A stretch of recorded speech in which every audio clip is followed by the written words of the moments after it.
হলে সাতক্ষীরা দিয়ে আসলে আপনাকে অবশ্যই কপোতাক্ষ নদ পার হতে হবে নৌকা করে। প্রথমে আসতে হবে আপনাকে ধানদিয়া বাজার। ধানদিয়া বাজার থেকে একটু সামনে আসলে আপনারা পেয়ে যাবেন সেই নৌকার ঘাঁটি।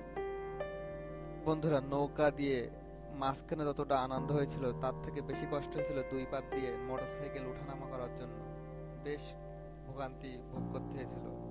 এখানে মানুষ ততটা চলাচল না করার জন্য এখনো কোনো সেতু বা ব্রিজ তৈরি হয়নি। নৌকা ভ্রমণের এই স্বাদ যেন মুহূর্তেই শেষ হয়ে গেল, কারণ নদী খুবই ছোট, খুব দ্রুতই শেষ হয়ে গেল। ভাবছিলাম আরো কিছুক্ষণ থাকলে মনে হয় আরো ভালো লাগতো, কিন্তু না, খুব শীঘ্রই শেষ হয়ে গেল নদী।